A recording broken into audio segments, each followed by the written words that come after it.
the thoughts, dreams, and affirmations into existence with this powerful, practical reparations manifestation planner. Put 2023 plans into action with purpose. The proofs are hot off the press and look fire, fam. Perfect planner to write reparations manifestations and any other New Year's resolutions, goals, and achievable aspirations. It's been stated, if you want to hide something from a black person, put it in a book or write it down. Let's break those stereotypical trash tropes. Conjure our justice claim collectively in 2023. Believe it and achieve it. Cut the check. Reparations Now Planner. Available now at Amazon.com. Write it into existence this year with fam and friends. The way it currently stands, forced labor, slavery takes precedence over rehabilitation and public safety. Oh, by the way, while the Biden administration gives reparations to everyone but free people, look at the billions he has run over to Ukraine. We don't have black grocery stores because if you think about it now, just to get in that supply chain, it's almost unheard of. They don't want the truth to get out. Okay? I don't want to know what my family did or what all these people did and all this stuff like that. Okay? You read that 500-page report. There's this thing called white superiority and black inferiority. That mindset allows all of the behaviors that we've seen across generations, allows for the construction of these policies and practices and systems and structures that continue to oppress us. This is not a handout. This is a debt that is owed. You know, Allensworth was like the internet of his time in 1904, 1905. The total black population in California is about 2.6 million, and then of that, the descendants compose about 2.2 million of that. So California, with a multi-billion-dollar surplus, can absolutely afford to satisfy the international terms for reparations, beginning with compensation. Any financial obstacle that exists that impedes the success of increasing financial prosperity needs to be dealt with and eliminated. No matter where we've been, no matter what part of this fight we've been in, we've been harmed, and we've had harm done to us specifically. When I got to Los Angeles, this was some of the worst segregation I'd ever seen. And remember, I'm telling you, I'm from Mississippi. Because as you can see, I'm giving you broken history right now, you know? But I had to give it to you guys today. I said, no, I got to show them this because it's so precious and nobody really knows about it. Black people don't have that kind of luxury. Our historically black communities have been redistricted multiple times. Now listen, if you can't handle the TR roof, don't tune in.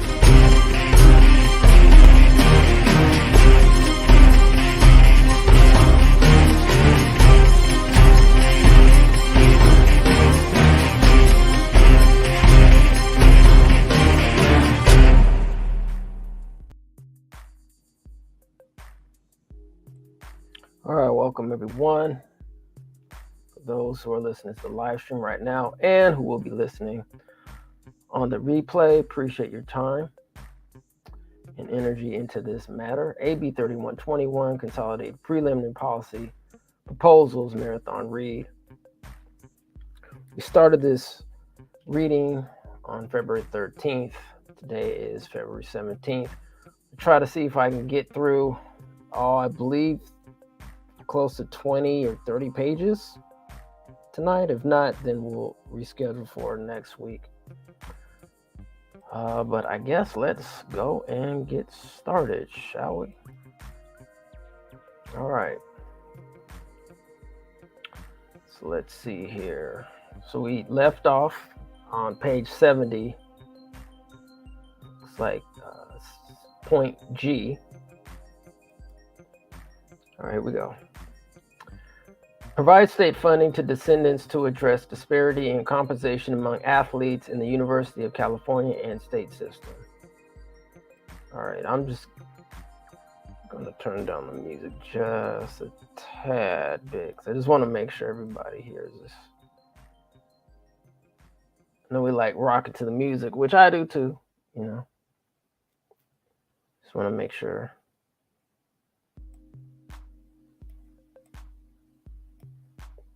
Okay, cool. I think that should be good. All right, this proposal recommends that the legislature take steps within its authority to provide state funding to support descendants, addressing the lack of parity in compensation and academic support among student athletes. This disparity in compensation derives from a history of discrimination against African American or descendant athletes. The aim of this proposal is to address the disparity in the University of California system, which has some of the lowest graduation rates for Black male student athletes. To achieve parity, this proposal seeks to remedy the harms associated with the exclusion of descendant athletes and the imbalance of equity and profit sharing in the competitive sport industry by appropriately supporting descendant athletes throughout their academic careers. Among the 500,000 or so college athletes who compete annually under the auspices of the National Collegiate Athletic Association, the NWCA, there are more than 210,000 injuries per year, according to one estimate ranging from minor to catastrophic and fatal. This proposal, in consultation with experts, would recommend that the legislature appropriate funds to academically support descendant athletes and appropriately compensate descendant athletes for the value they bring to the institution through non-contingent scholarship funds, private athlete insurance, and ongoing academic support. Further study would be needed to determine whether the impact of changed NCAA policies benefit descendants in the same way other athletes might benefit. This is in recognition of pressures imposed by the University of California system upon student athletes and the prioritization of athletic accomplishment over academic engagement and the discouraged participation in activities beyond their sport.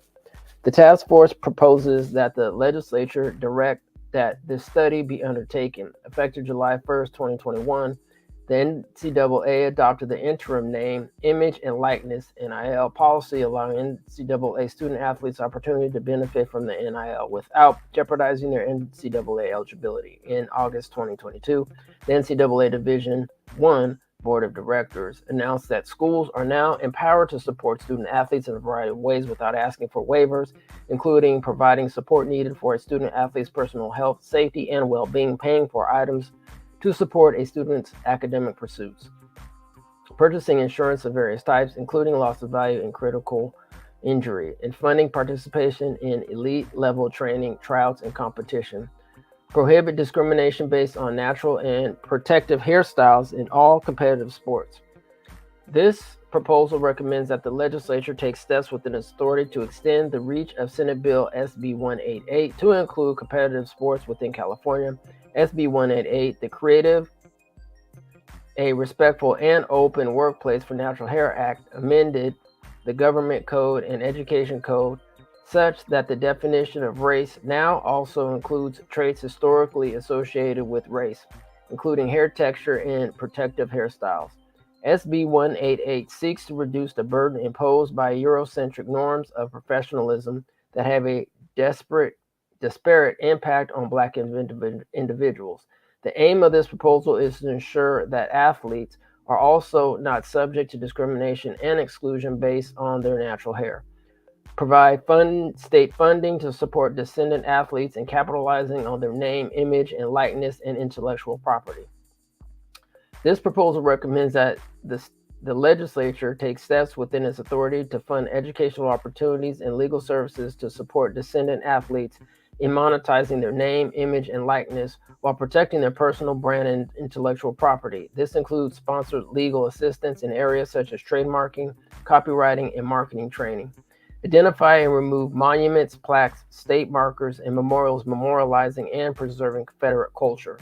Erect monuments, plaques, and memorials memorializing and preserving Reconstruction era and the descendant community. This proposal overlaps a proposal in the political disenfranchisement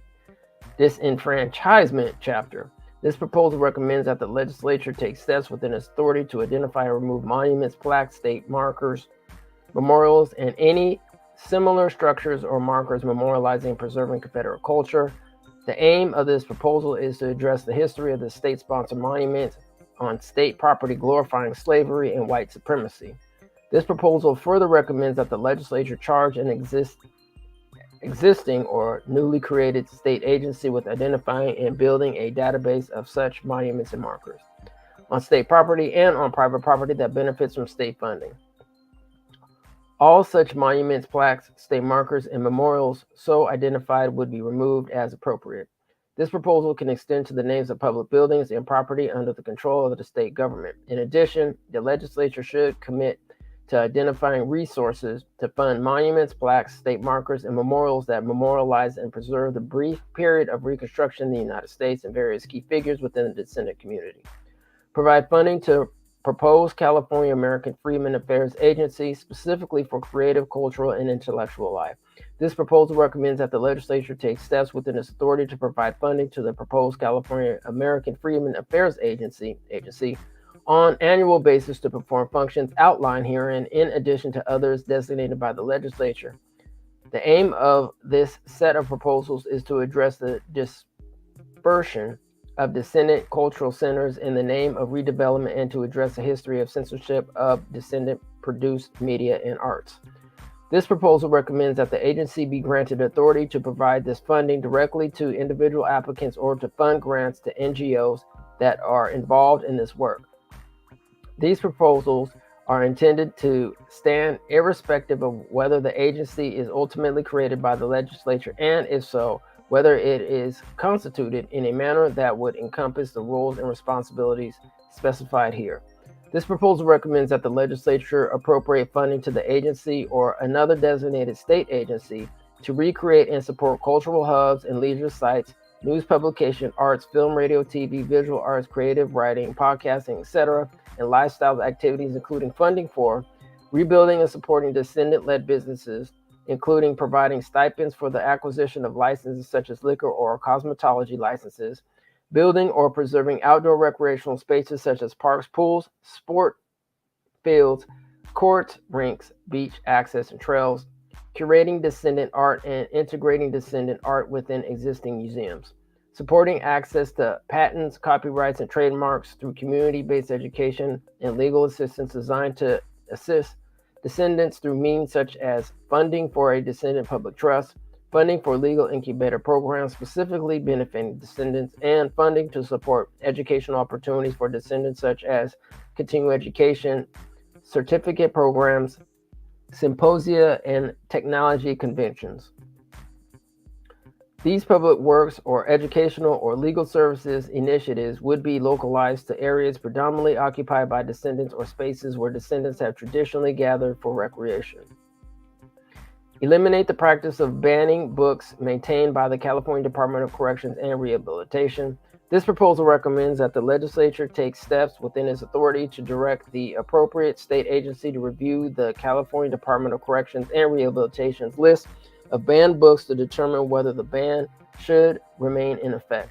The aim of this proposal is to address the censorship of Black and descendant creative works by examining whether written work or publications featuring the stories or experiences of Black people and their forebears should be removed from that list. Alternatively, this proposal recommends requiring justification or criteria for banning a particular book and would require evidence that a book ban is an effective means of accomplishing a legitimate stated goal or purpose.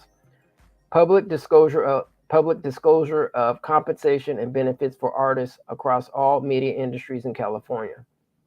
This proposal overlaps with a proposal in the Stolen Labor and Hindered Opportunity chapter. This proposal recommends that the legislature take steps within its authority to require the public disclosure of compensation and benefits for artists across all media industries in California. The aim of this proposal is to address the inequities and disparities that descendant artists and descendant media executives face in recruitment, salary, and promotion. This proposal recommends that legislation be introduced requiring media industries operating within California to provide periodic reports to a designated agency detailing the compensation and benefits for artists in California. This public report may then be used as a tool to identify and further remediate disparity in pay and compensation for descendant artists and others involved in bringing their artistic endeavors to the public. This proposal is also designed to provide consumers with information to make informed purchasing decisions. Moreover, Companies that are more forthcoming about their compensation policies and practices tend to have smaller gaps with respect to gender, race, ethnicity, and protected group statuses of different kinds. SB 1162, effective January 1st, 2023, requires nearly 200,000 companies with 15 or more employees to disclose pay ranges in ads for jobs that will be performed in the state. In addition to requiring salary ranges, the new law requires employers of all sizes to provide the salary range to an employee for the position they hold if requested. For those with 100 or more workers who are hired through third-party staffing agencies, the law will also require companies to submit pay data reports to the California Civil Rights Department for their workers, broken down by gender, race, and ethnicity. This proposal would seek the compliance of all media industries in California to the extent not already covered by SB 1162. SB 973 requires a private employer that has 100 or more employees and that is required to file an annual employer information report under federal law, i.e. employers engaged in interstate commerce with 100 or more employees, to submit a pay data report to the California Civil Rights Department that contains specified wage information. This proposal seeks confirmation that SB 973 would extend to large media companies operating within California. While this law was enacted to address the gender pay gap, this proposal seeks to surface similar information in the media industry specifically to identify and address gaps that may exist for descendants and other Black Californians, as well as other artists and executives of color. Stolen labor and hindered opportunity. This section details policy proposals to address harms set forth in Chapter 10, Stolen Labor and Hindered Opportunity of the interim report. Greater transparency in gubernatorial appointments, guaranteed income program for descendants, licensure for people with criminal records, transforming the median wage back into a living wage, advancing pay equity through employment transparency, and equity in hiring promotion. Professional career training, apprenticeship grant program, funding Black business. Greater transparency in gubernatorial appointments. The governor of California appoints hundreds of people to the most important positions in public service. So there is a strong need for transparency in these appointments to ensure diverse and inclusive representation. Currently, there are no means to determine the demographic breakdown of these gubernatorial appointments. This proposal recommends a policy requiring the governor's office to conduct a census of the demographics of all certain gubernatorial appointees, including their race, ethnicity, and whether they are descendants, and to publish an annual report with the demographic data. The demographic data could also include the appointee's age, gender, religion, party affiliation, veteran status, and sexual orientation. For gubernatorial appointees who oversee social services programs, consideration should be given to the proportionate population served. Guaranteed income program for descendants. This proposal recommends creating a guaranteed income program for descendants. The legislature would determine the parameters of the program. Nearly 2/3 of Americans live paycheck to paycheck, and more than half of Americans cannot afford a $1,000 emergency. A study of the city of Stockton's guaranteed income program showed providing families with a guaranteed income reduced income volatility, improved mental health, provided better job prospects, and provided greater financial security. The study also showed that recipients of a guaranteed income obtained full-time jobs at over twice the rate of non-recipients, and that recipients were nearly twice as likely to be prepared to pay for a $400 unexpected expense. In 2021, the California Guaranteed Income Pilot Program was established as part of the fiscal year 2021 through 2022 budget agreed upon by Governor Newsom, the legislature, and the California Department of Social Services, CDSS. This is the first state-funded guaranteed income program in the United States. The plan is taxpayer funded, and local governments and organizations apply for the money to run their own programs, with CDSS determining who will receive funding. This goal of the program is to help pregnant people and young adults who recently aged out of the foster system to transition to a life on their own. The program will allocate more than $25 million for monthly cash payments with no strings attached to qualifying pregnant people, and young adults who recently left the foster care system. Licensure for people with criminal records. One of the root causes of high recidivism rates in the inability of formerly incarcerated persons to obtain gainful employment. Nearly 30% of jobs require licensure, certification, or clearance by an oversight board agency. California law makes it more difficult for a person with a criminal record to obtain an occupational license after their release for incarceration. The current system views people with criminal records as unequal by having them suffer what the Institute for Justice calls a civil death by continuing to punish them after their release. In 2018, Governor Brown signed AB 2138 legislation that helped reduce barriers to licensure for individuals with prior criminal convictions by removing some of the broad discretion licensing boards had in denying applications for licensure. This proposal seeks to expand upon AB 2138 in the following ways. 1. The proposal recommends prioritizing applicants seeking occupational licenses who are descendants. 2. The proposal also recommends eliminating or reducing the period in which a prior conviction for a serious felony can be held against a person, which is currently at 7 years with certain expectations. 3. The requirement that substantially related criminal convictions be considered and held against a person for 7 years should be reduced to a shorter period with certain exceptions. Transforming the minimum wage back into a living wage. This proposal recommends raising the minimum wage into a living wage as originally intended by raising the minimum wage to an amount determined by the legislature. The minimum wage should also be automatically adjusted on a regular basis to adjust for increases to the cost of living, including inflation. The minimum wage in California is $15.50 an hour, a rate that is almost closer to a poverty wage than a living wage, as the cost of living has significantly surpassed the minimum wage. In 2022, an initiative, the California Living Wage Act, to raise the minimum wage to $18 an hour over the next 3 years failed to qualify for the November ballot. The proposal would have increased the minimum wage to $16 an hour in January 2023, increased it again to $18 an hour in January 2025, and then it would have adjusted the minimum wage annually to account for the cost of living. The measure fell short because it failed to garner enough verified signatures by the deadline. While the measure failed to get on the ballot in 2022, it is believed that it will qualify for the ballot in 2024. Advancing pay equity through employment transparency and equity hiring promotion.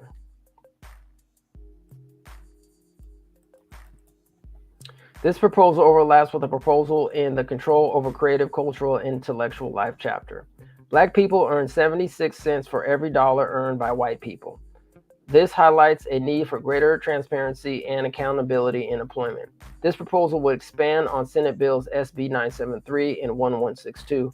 SB 973 requires employers with 100 or more employees to report pay and hours worked data by establishment, job category, sex, race, and ethnicity to the Civil Rights Department annually. SB 1162 expands the requirements for annual pay data reports and requires employers to publish pay scales with job postings as well as to retain certain pay records. This proposal would expand on these bills by A, requiring the Civil Rights Department to publish each private employee's pay data report, and B, providing for several forms of penalties to be assessed against employers for violating these requirements, and C, including employers that are not currently within the scope of the law. F, professional career training. As of 2019, median Black wages were equivalent to only 75.6% of white wages, falling from a height of 79.2% in 2000. Black women averaged 63 cents for every dollar white men earn. A key contributing factor to these disparities is that Black Americans are less likely to be hired into high-wage occupations and compensated equitably than comparatively educated workers of other races. African American workers are chronically underrepresented compared with whites in high salary jobs in technology, business, life sciences, architecture, and engineering. Among other areas, this proposal would create and fund training programs that enable descendants to access employment opportunities from which they have been underrepresented, including medicine, management, computer, mathematics, law, business, construction, and sciences. This proposal modeled after California's Song-Brown Healthcare Workforce Training Act legislation would amend Song-Brown or create a new program which would add the professions listed above to the list of training programs eligible to contract with the state. The legislation would also authorize programs that train such professions to contract with the state pursuant to the Song-Brown Healthcare Workforce Training Act, or a new program to be created by the legislature. If the program meets specified eligibility criteria for programs contracting with the state based on meeting the eligibility criteria, the authoring state agency would determine the amount to pay a contracted program and authorize the program to use funds received under the contract pursuant to specific provisions of the law. Apprenticeship grant program. State licensure systems have historically worked in tandem with unions and professional societies to exclude Black workers from skilled, higher paying jobs. Apprenticeship is an earn and learn model for individuals to upskill or reskill into a new career or new level of their career. This proposal would create an apprenticeship program and or target existing programs to increase participation by descendants in apprenticeship industries and technical occupations. The California Department of Industrial Relations would administer and award grants on a competitive basis to eligible registered entities to increase Black participation in registered apprenticeship programs. In issuing grants, the department would target registered apprenticeship programs in traditional and non-traditional apprenticeships, industries, or occupations, such as for programs in construction, welding, electrical engineering, plumbing, information technology, energy, green technology, advanced manufacturing, healthcare, or cybersecurity. Grantees under such a program could use the funds to establish or expand partnerships with organizations that provide African American participants access to financial planning, mentoring, and supportive services that are necessary to enable an individual to participate in and complete a program under the apprenticeship system. Funds could also be used to conduct outreach and recruitment activities, including assessments of potential African American participants for and enrollment in a program under the apprenticeship system. Funding Black businesses. Business ownership allows African Americans to participate in local, regional, and global markets from which they have historically been excluded due to systemic racism and discrimination. Studies have demonstrated the substantial wealth advantages to self-employment and have shown that those who become self-employed show much stronger gains in wealth compared to individuals who never become self-employed. African Americans face many systemic barriers when seeking the social and financial capital necessary to start their own businesses that make it increasingly difficult for Black entrepreneurs to secure the financial capital necessary to launch or grow their own businesses. This has led to what the Association for Enterprise Opportunity, AEO, calls the wealth gap, the credit gap, and the trust gap. In 2017, AEO conducted a study that found investing to support the launch and growth of Black-owned businesses could build wealth for individuals and their families, assist with closing the wealth gap, revitalize communities, and contribute to the overall health economy. In 2022, AEO conducted another study where it found 22% of Black business owners reported not trusting institutions that provide business education and training. 37% report not trusting the institutions that finance businesses, and 78% of the respondents reported deciding not to approach lenders or investors for capital, even when their business needed it. These concerns can begin to be addressed by intentionally investing in Black business ownership. This proposal would create and provide funding for a small business investors fund, which would be a forgivable interest-free loan program available to owners of small businesses in African American commercial areas. These funds could be used for startup costs, store upgrades, and other business investments. The loans could range from $10,000 to $25,000, and a portion of the loan will be forgiven each year as long as the recipient remains in businesses in the same location. Quick interjection. It says to owners of small business in African American commercial areas. very interesting. I think this probably needs to expand to like wherever African Americans are doing business. That's just something to note.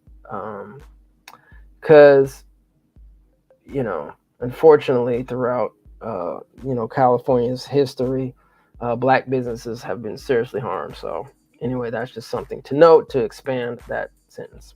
All right, here we go. An unjust legal system. This section details policy proposals to address harm set forth in Chapter 11, an unjust legal system of the interim report. Allocate funds to remedy harms and promote opportunity, provide voting rights to incarcerated individuals, abolish involuntary servitude from the California Constitution, end discriminatory gatekeeping at the state bar, prohibit cash bail and reimburse those acquitted or exonerated, recommend abolition of the qualified immunity doctrine and provide a remedy for victims, dismantle the school to prison pipeline and decriminalize the youth justice system, clarify and confirm discriminalization of transit and other public disorder offenses, move public disorder infractions and low-level crimes outside of police jurisdiction, prohibit pretextual traffic and pedestrian stops, probation inquiries, and consent-only searches.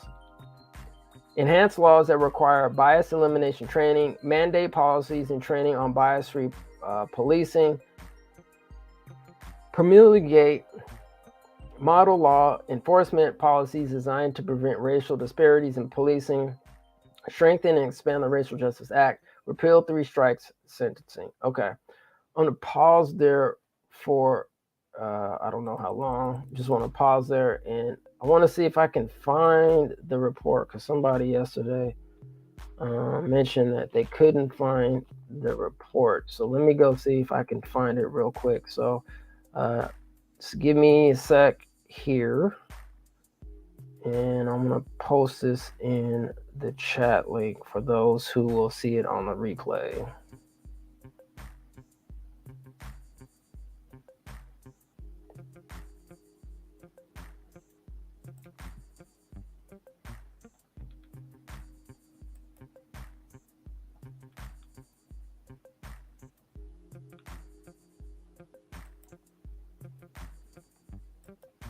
Okay.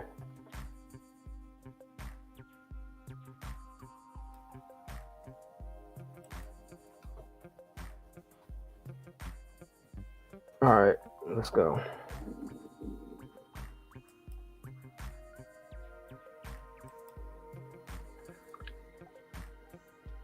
All right. Okay. Allocate funds to remedy harms and promote opportunity.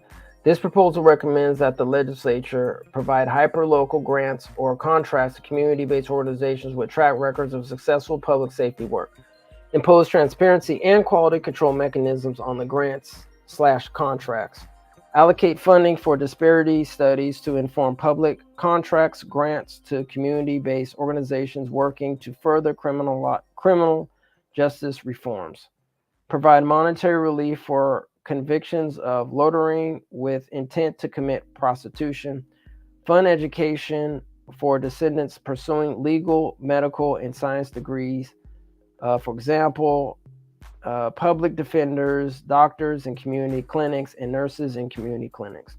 Related proposals to fund undergraduate education and to diversify the medical, mental, and behavioral health and teaching professions are set forth in the chapters addressing separate and unequal education in mental and physical harm and neglect.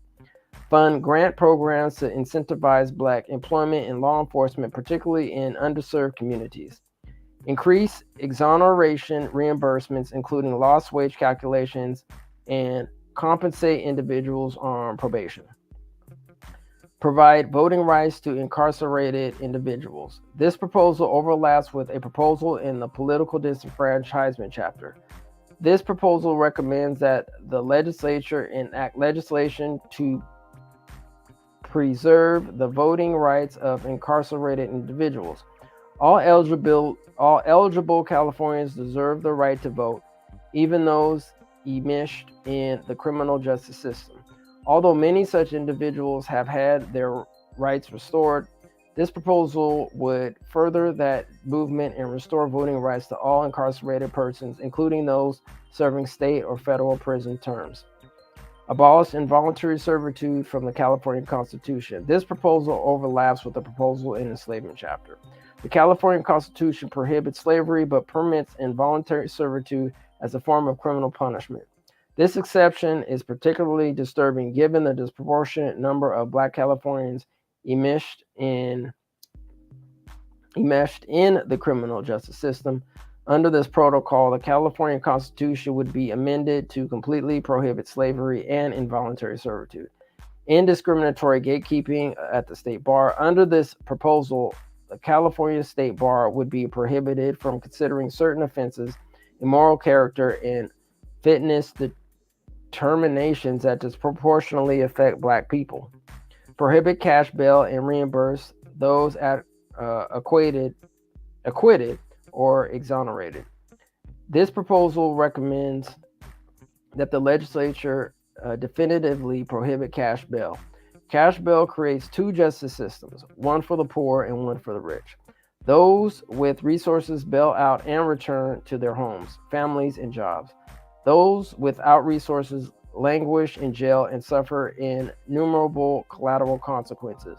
Although the California Supreme Court's decision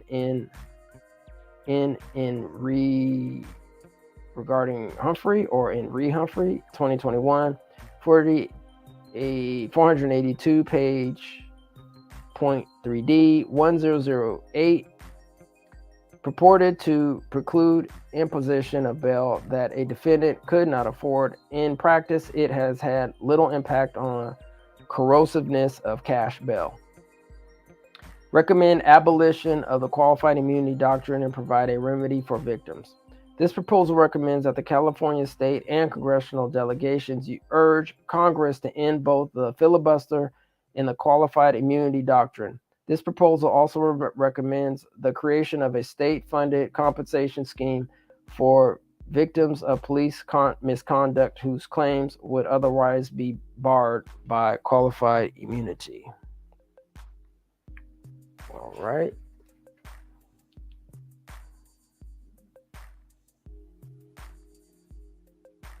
Let's see here.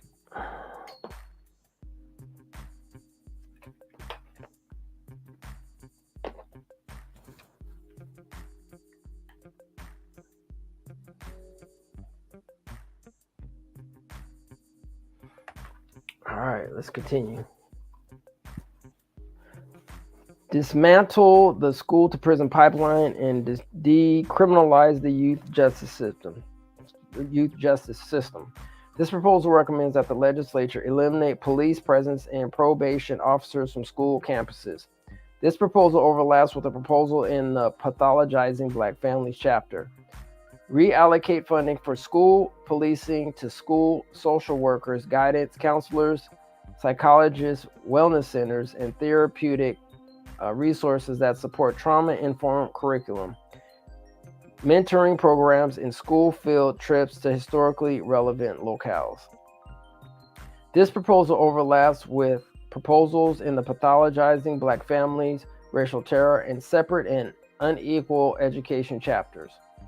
Require any new police precincts or jails be a specified appropriate distance away from schools.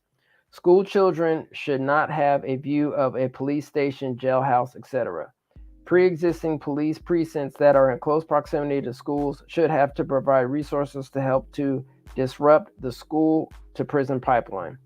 Establish presumptive diversion for the vast majority of youth offenses. Underlying diversion is the recognition that most youth do not need court-based intervention. Although approaches vary, research suggests that diverting young people from justice systems as early as possible prior to formal arrest and prosecution, and thus avoiding court processes altogether, is an effective and promising practice. Where diversion practices exist, youth of color have had disproportionately less access to such a pathway in lieu of justice involvement. Limit probation, length terms, and formal supervision for youth.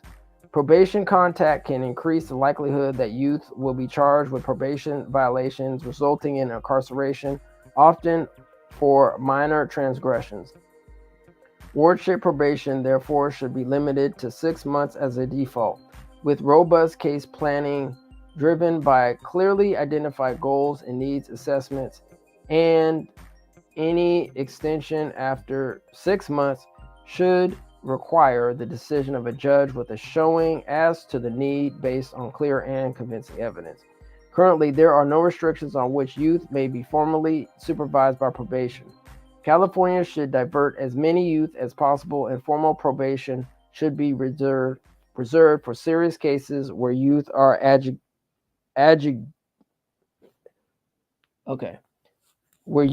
adjudicated of felony offenses. Lastly, probation supervision should limit the number and type of conditions, terms, and improve the quality of supports services. Preclude application of strike enhancements for any juvenile conviction, including retroactively. Juvenile courts adjudications can be considered prior convictions under California's 3 strikes law. Youth 16 years and older can thus receive permanent strikes on their adult records if found guilty of committing specified felonies. A wide range of crimes are strikeable offenses, including nonviolent crimes like residential burglary, selling drugs to a person under the age of 18, and gang-related crimes such as writing graffiti. The behavior underlying many of these strike charges is often deeply rooted in normal adolescent development. End adult prosecution of youth. Youth in criminal court face adult penalties, including lengthy state prison terms and all of the collateral lifelong effects of an adult record. Transferring a youth to the adult system has another irrevocable effect. Youth miss opportunities for age-appropriate treatment, education, and developmentally important activities. Moreover, youth of color are significantly more likely than white youth to be prosecuted in adult court.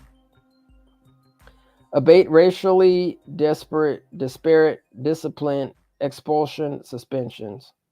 This proposal overlaps with the proposal for the separate and unequal education chapter.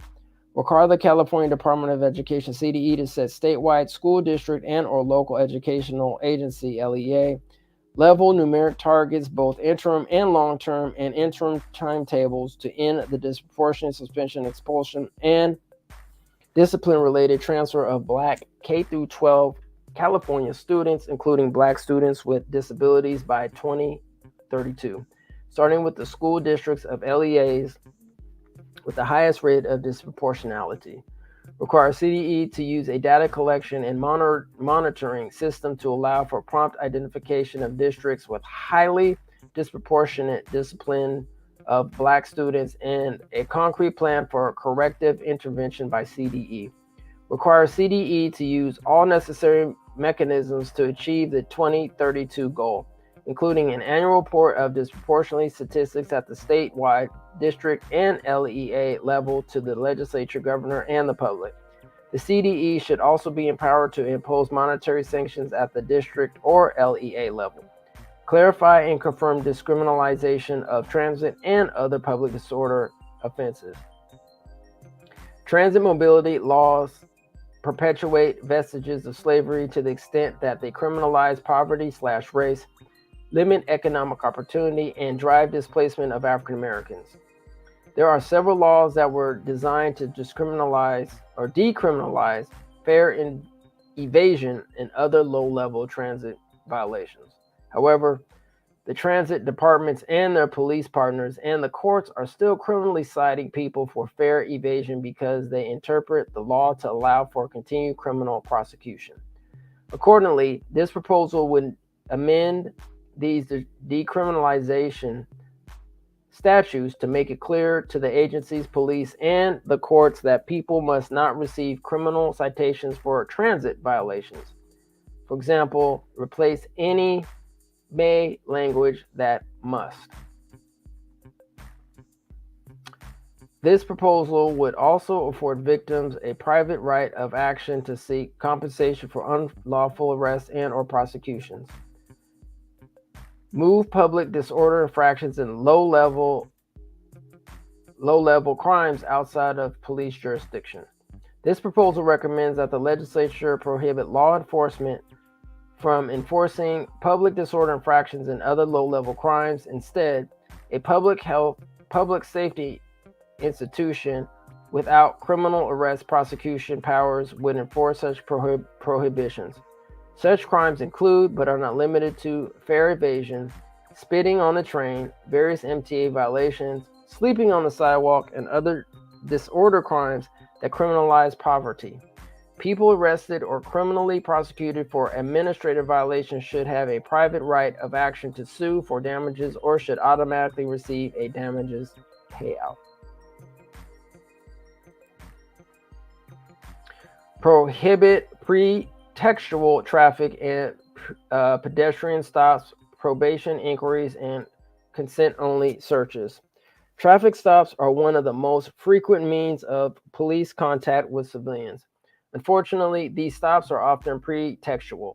The stop is ostensibly to address a minor traffic infraction, but is in reality a means to conduct a comprehensive investigation and search. Unsurprisingly, pretext stops are disproportionately used against Black drivers with sometimes fatal consequences. Pretext stops are nevertheless constitutional. Several localities and at least one state have enacted reforms to curtail or prohibit pretext stops. This proposal recommends that legislature prohibit traffic stops for low-level infractions such as expired registration, lighting equipment issues, air fresheners, and tinted windows. The proposal could also restrict the actions an officer could take during a permissible traffic stop, such as precluding the officer from inquiring as to probation, parole status, or requesting, absent proposal cause, permission to search the vehicle. Finally, the proposal could eliminate fines and fees associated with the relevant traffic infractions. Enhance laws that require bias elimination training. This proposal recommends that legislature revive AB 243 Comlager Doe 2020, which would have required implicit bias training for all police officers, and amend AB 241 and AB 242 Comlager Doe 2020, requiring bias elimination training for many public servants to include protections for the counter-bias trainers who have often institutional trainers, employees who may be ostracized and experience retaliation for giving the training. Mandate policies and training on bias-free policing. Existing law prohibits a peace officer from engaging in racial or identity profiling, but law enforcement agencies, LEAs, are not required to have any policy that specifically addresses bias or prohibits bias-based policing. Peace officers, therefore, may lack guidance on how to interact with the public in a neutral and fair manner, and how to assess whether a call for service is rooted in the bias of the caller against another person, i.e., bias by proxy. This proposal recommends that the legislature enact legislation to require LEAs to maintain a publicly posted policy that 1. Prohibits bias-based policing, 2. Provides guidance on how to interact with community members in a fair and unbiased manner, and 3. Explains how to respond to calls for service that are based on the bias of the caller. The proposal would also require LEAs to collect and analyze data to understand and correct for systemic bias. LEAs would also be required to provide academy training and continuing training on bias-free policing. Promulgate model law enforcement policies designed to prevent racial disparities in policing.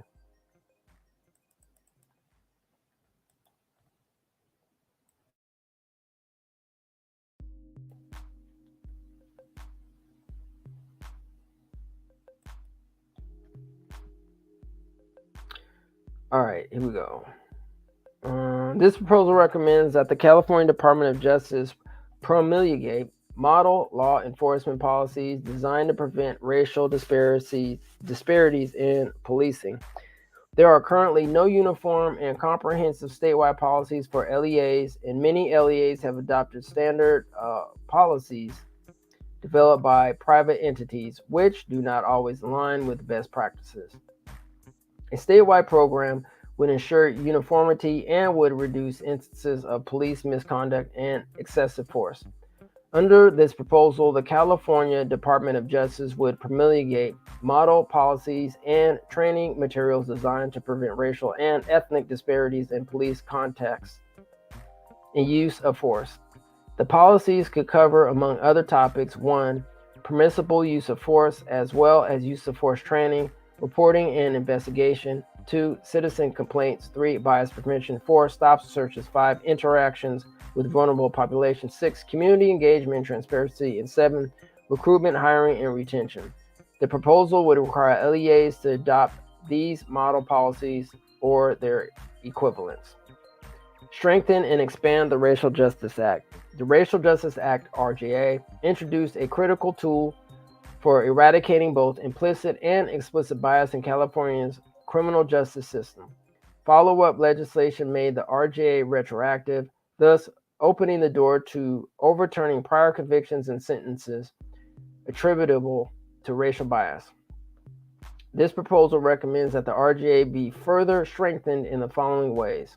State and local agencies would be required to affirmatively review prior convictions for potential RJA violations so that the onus does not rest with those who have endured the consequences of racially and ethnically disparate charging and sentencing decisions.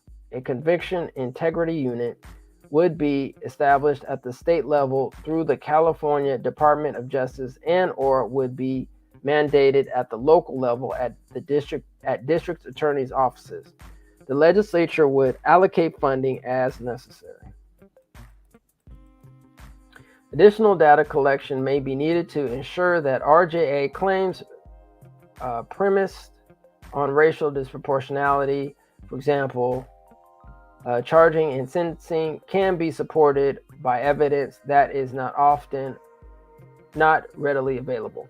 Although AB 2418 discussed below requires pertinent data collection and reporting prospectively, it does not make such data available to those litigating RJA claims for past convictions. The legislature undertake or authorize a study of whether an RJA equivalent should be imposed on parole proceedings to ensure that racial bias is not infecting such hearings. Establish a compensation scheme for successful RJA petitioners. Under this proposal, a successful RJA claim would trigger immediate compensation. The scheme would set forth a schedule of minimum monetary awards that is reviewed and or updated every 2 years that are automatically available, but would not preclude litigation to recover individualized damages beyond the minimum amount. There would be no cap on the amount of damages that could be recovered. The scheme could be modeled on Penal Code Section 4900, but not limited by its provisions. The proposal could also call for statewide tracking of successful RJA claims to inform further legislation in this area. Clarify that RJA challenges to prior strikes may be raised in a pending matter as well as in the original proceeding. Repeal three-strike sentencing. The three strikes law has substantially contributed to unduly long prison sentences. As of 2021, more than 30,000 people were servicing prison terms lengthened by the Street Three Strikes law, including more than 7,400 whose current conviction is neither serious nor violent. Moreover, 80% of those sentenced under the Street Three Strikes are people of color, given the disparities associated with Street Three Strikes and the fact that the law has not appreciably improved public safety. This proposal would recommend that the legislature take steps needed to repeal the Three Strikes law. Mental and physical harm and neglect. This section details policy proposals to address harms set forth in Chapter 12, mental and physical harm and neglect of the interim report, address health inequities among Black Californians, evaluate recently passed healthcare laws, address anti-Black discrimination in healthcare, mandate standardized data collection, provide medical, social workers, healthcare advocates, remedy the higher rates of injury and death among Black birthing people, advance the study of the intergenerational direct and indirect impacts of racism, remedy the high rates of mental health issues, suicide among Black youth, fund and expand the UC Prime Lead ABC program to be available at all UC medical campuses, create and fund equivalents to the UC Prime Lead ABC program for psychologists, licensed professional counselors, and licensed professional therapists. Permanently fund the California Medicine Scholars Program and create and fund equivalent pathway programs for students in the CSU and UC systems.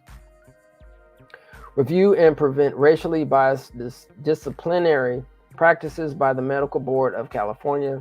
Address food injustice, test for and eliminate toxicity in descendant communities, increase trees in redline communities, develop climate resilience hubs in redline communities, remove lead in drinking water, prevent highway expansion, and mitigate transportation pollution. Address health inequities among Black Californians. California Health Equity and Racial Justice Fund. This proposal would authorize and provide ongoing funding for the California Health Equity and Racial Justice Fund within the California Department of Public Health's Office of Health Equity. The Office of Health Equity would administer an annual $115 million grant program to address health disparities, focusing on social determinants of health. Clinics, community-based organizations, and tribes could apply for grants, either separately or in collaboration. Applicants would be required to demonstrate how funding would be used to ameliorate existing or emerging health disparities, including metrics for success. Local health jurisdictions would be encouraged to work with grant recipients to serve as trusted community partners to extend public health messages and interventions into underserved and difficult to reach communities. The proposal incorporates AB 1038 Gibson by authorizing a California Health Equity and Racial Justice Fund Oversight and Accountability Committee to monitor the distribution, implementation, and impact of local and regional grants funded by the California Health Equity and Racial Justice Fund. A Kaiser Family Foundation report focused on social determinants of health observed that, quote, studies suggest that health behaviors such as smoking, diet, and exercise, and social and economic factors are the primary drivers of health outcomes, end quote, and thus addressing social determinants of health is important for reducing health disparities that are often rooted in social and economic disadvantages. Nearly 200 nonprofit advocacy and provider organizations have urged that funding be prioritized for the fund, which also has the support of members of the California State Legislature. Health clinics, tribal organizations, and other community groups contend that funding in the form of state grants from the Health Equity and Racial Justice Fund will benefit the communities that need the most help. An American Public Health Association report has found that CBOs, quote, amplify community concerns and in coordination with public health departments contribute to more effective policy solutions, end quote.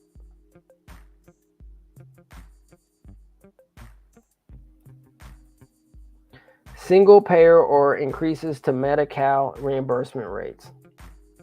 A proposal to close the health coverage gaps for African Americans residents could be modified to include a comprehensive universal single payer health care coverage and a health care cost control system for the benefit of all African American residents of California or for resident descendants.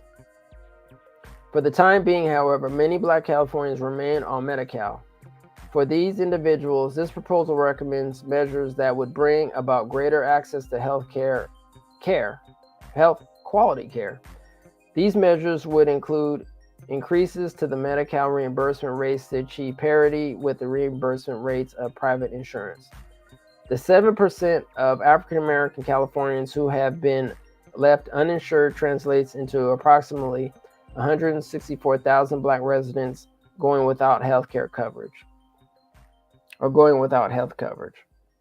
Moreover, a disproportionately high percentage of African American Californians rely on Medi-Cal. Medi-Cal provided coverage for 28% of Black Californians in 2019, compared to 10% of white Californians and 34% of Latinx Californians. Adults enrolled in Medi-Cal were more than twice as likely to report difficulty finding a provider that accepted their insurance as compared to those with employer-based insurance or Medicare. And this was the case for both primary and specialty care. At least some experts have identified low reimbursement rates for providers who accept Medi-Cal as a racial justice issue.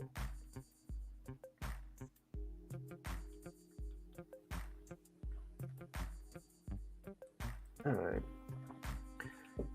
To address entrenched health disparities, this proposal would mandate that the California Department of Public Health's Office of Health Equity conduct an annual review of California healthcare laws and policies, evaluate their effect on reducing healthcare disparities among Black Californians, and publish its findings and recommendations to the California State Legislature.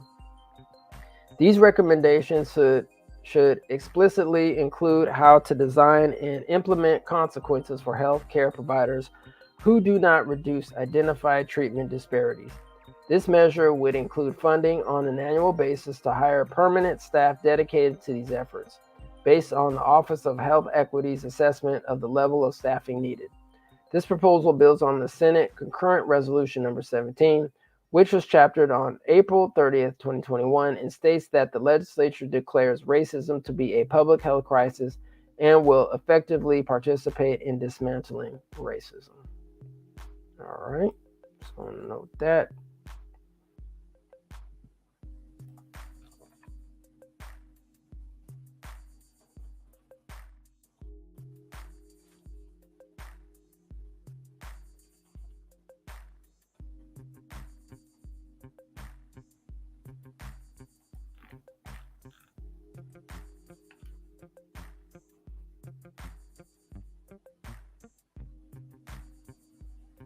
Okay. Address anti-Black discrimination in healthcare.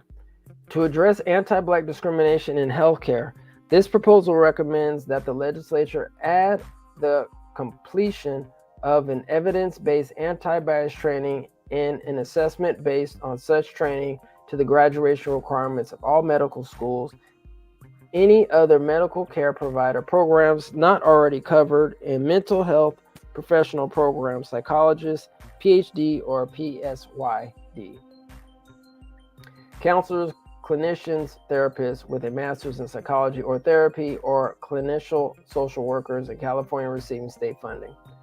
Racial disparities in Black health outcomes are a result of historical racial inequality, discriminatory health policy, and persistent racial discrimination across different aspects of life in the United States. African Americans receive fewer procedures and poorer quality medical care across almost every type of diagnostic and treatment intervention than do white Americans. Additionally, African Americans have higher rates of morbidity and mortality than white Americans in almost all health outcomes. And this inequality only increases with age. A book, Justice Medicine, A Cure for Racial Inequality in American Healthcare, takes note of the evidence that implicit biases are malleable. The Association of American Medical Colleges, the administrator of the Medical College Admission Test, MCAT, has recently expressed an interest in testing students on situations that involve implicit bias. All right, so let's see here. Whew. All right, so I think we're going to stop there because we have about, let's see, 90. All right, so we got maybe about 15 more pages. Yeah, so we're going to stop there and we'll continue next week. So everyone have a great weekend. Appreciate those who have listened and will be listening on the replay. Once again, have a good weekend. And this is part 5 of the proposal, the preliminary proposal reading. Once again, the preliminary policy proposals. This is Marathon Read. Once again, we started February 13th, 2023, and at 8:30 p.m. PST. So we'll probably see you next week, which I believe, is that a Monday?